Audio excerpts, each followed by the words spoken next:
गुरु, अगर आपने धुरंधर मूवी देखी है तो उससे ज़्यादा कहीं जो थ्रिलर था वो आरसीबी और एमआई के बीच में था यार।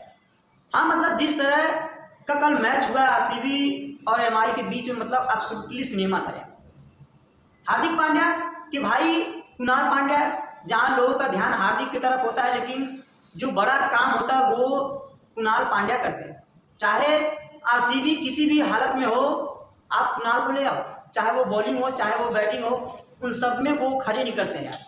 वह वीडियो की तरफ चलने से पहले मेरी छोटी सी रिक्वेस्ट है कि चैनल करने वाले चैनल को सब्सक्राइब करें, लाइक करें, हाइप करें, शेयर करें, ताकि भाई भी मोटिवेट हो सके और ये जो वीडियो की जर्नी है कंटिन्यू रख सकूँ। पिछले कई महीनों से मैं काम कर रहा हूँ, लेकिन मेरे सब्सक्राइबर ग्रो नहीं हो रहे, तो आपसे हम्बल रिक्वेस्ट है कि चैनल को सब्सक्राइब करें, भाई को सपोर्ट करें। चलते हैं यार वीडियो की तरफ। कुणाल पांड्या एक ऐसे खिलाड़ी हैं जो किसी भी रूप में आप उनको मतलब सेट कर सकते हो, चाहे वो बॉलिंग में चाहे वो बैटिंग में। आपके पास batting order, middle order, top order कुछ कर नहीं पा रहा तो आप कुणाल पांड्या को भेज दो। बॉलिंग में अगर कोई विकेट नहीं ले पा रहा है तो आप कुणाल पांड्या को भेज दो। लेकिन कल गुरु जो आरसीबी के लिए कुणाल पांड्या किए हैं वो बहुत बड़ी बात थी। आप मतलब वो टॉप ऑर्डर कुछ खास कर नहीं पाया, तो कुणाल पांड्या जब क्रीज पे आए तो वहां उन्होंने 73 रन की पारी उस ऐसे सिचुएशन में खेली है जहां से आरसीबी को टॉप पे रखने वाले जो खिलाड़ी वो सबसे ज्यादा योगदान यार कुणाल पांड्या का है। हालांकि भुवनेश्वर कुमार भी कम नहीं है। भुवनेश्वर कुमार जो एक बार फिर पर्पल कैप होल्डर के विनर बन चुके हैं इस सीजन। उन्होंने 36 साल की उम्र में यार बंदा, मतलब मैं तो कहता हूँ यार उनको आईसीसी जो है वो T20 में उनको लाया जाए, बीसीसीआई से उनको बात करनी चाहिए और T20 फॉर्मेट में उनका फिर से कमबैक कराना चाहिए, क्योंकि जिस तरह की बॉलिंग भुवनेश्वर कर रहे हैं मतलब कमाल है, किसी यंगस्टर से कम नहीं है। और कल जो किए वो तो अनबिलीवेबल था। किसी ने सोचा नहीं होगा कि मतलब भुवनेश्वर एक तरफ 4 विकेट लेने के बाद वो लास्ट के जो 3 गेंद में 9 रन बनाना था, वहां भुवनेश्वर ने जो छक्का लगाया था अंगद बाबा के गेंदों पे, मतलब कमाल था यार। एब्सोल्युटली सिनेमा, किसी थ्रिलर मूवी से कम नहीं था यार।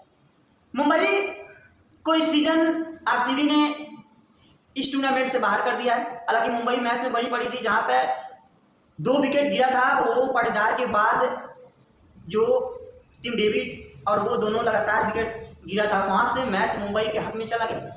लोगों का मानना ऐसा था कि यहाँ पे मुंबई कमबैक कर रही, लेकिन गुरु जो सबसे बड़ा काम था, कांड था, वो किए भुवनेश्वर। हाँ, भुवनेश्वर जो लास्ट के 6 गेंदों में जो 16 रन चाहिए थे, वहां पे अंगद बाबा जो है वो बहुत ही भावुक हो चुके।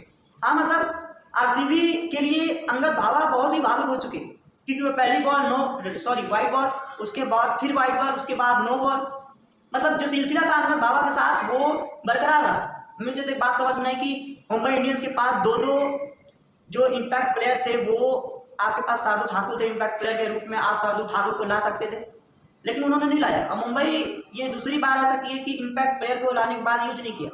आप लास्ट के ओवर गजनफर और किसी दूसरे की तरफ जा सकते थे, लेकिन नहीं, कॉविन बॉच ने 4 विकेट निकाला। हालांकि वो मैच में जो कमबैक कराए थे कॉविन बॉच, वो मतलब कमाल था। वो 4 विकेट कॉविन बॉच का बहुत ही भारी पड़ सकता था आरसीबी के लिए। लेकिन गुरु कहाँ कहते हैं मैटर बड़े होते हैं, वहां कुणाल पांड्या खड़े होते हैं। और कुणाल पांड्या ने जो किया है वो सबको बताया कि कुणाल पांड्या, हार्दिक पांड्या की तरफ लोगों का नजर रहता है, लेकिन अब कुणाल पांड्या की तरफ भी लोगों का नजर होगा, क्योंकि जो सिनेमैटिक थ्रिलर मूवी की तरह कल जो पारी खेले हैं, मतलब कमाल खेला है। मुंबई इंडियंस इस सीजन जो है वो एलिमिनेट हो चुकी है, आरसीबी ने उन्हें बाहर कर दिया। लेकिन जो बैटिंग आरसीबी के खेमे से कुणाल पांड्या और रसिकदार और भुवनेश्वर कुमार ने किया है, वो कहीं ना कहीं पॉइंट टेबल पर ले जाने में सबसे बड़ी अहम भूमिका निभाई है। हालांकि मुंबई इंडियंस के पास यार गजनफर का वो लास्ट का जो ओवर था उनको देना चाहिए था।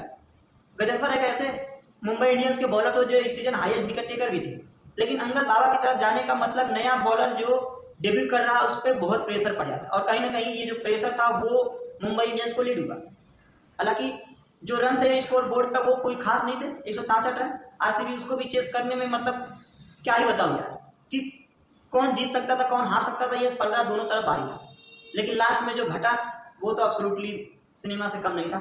लेकिन मुंबई इंडियंस इस सीजन शायद शायद क्या पूरा बाहर है। लेकिन आपको क्या लगता है कि जो टॉप ऑर्डर का जो सिलसिला है, हालांकि आरसीबी के खेमे में टॉप ऑर्डर जो कल कुछ कर नहीं पाया, बेहतर नहीं चली। स्टार्ट मिला था, विराट कोहली 0 पे आउट हो, लगातार 2 बार डक पे आउट हो चुके विराट कोहली। उसके बाद पाटीदार कुछ कर नहीं पाए, लेकिन जो काम दोनों खिलाड़ियों ने किया था वो एब्सोल्युटली कमाल था। लेकिन क्या लगता है आपको इस सीजन की आरसीबी के जो टॉप ऑर्डर के बैट्समैन है वो फिलिप सॉल्ट अभी है नहीं, कम बैक करेंगे वहाँ से, क्या आरसीबी मतलब टॉप 2 में ख़त्म करने को देखेगी? लेकिन सवाल ये भी है कि अगर फिलिप सॉल्ट नहीं आते तो क्या ये बेहतर के साथ जाएंगे? और दूसरी बात रोमारियो सेफर्ड को लेके है कि क्यों आरसीबी खिला रही, क्या मतलब है, क्या रीजन है, मुझे तो कुछ समझ में नहीं आ रहा। क्योंकि सेफर्ड वो खिलाड़ी थे जो आरसीबी को कल हरा सकते थे, क्योंकि 11 गेंदों में भाई जो पारी उनकी थी वो बहुत ही लोएस्ट पारी थी यार। 11 रन बना रहे हैं यार, बताओ। जिस तरह का वो बैटिंग कर रहे थे उस तरह से आरसीबी हार जाती है।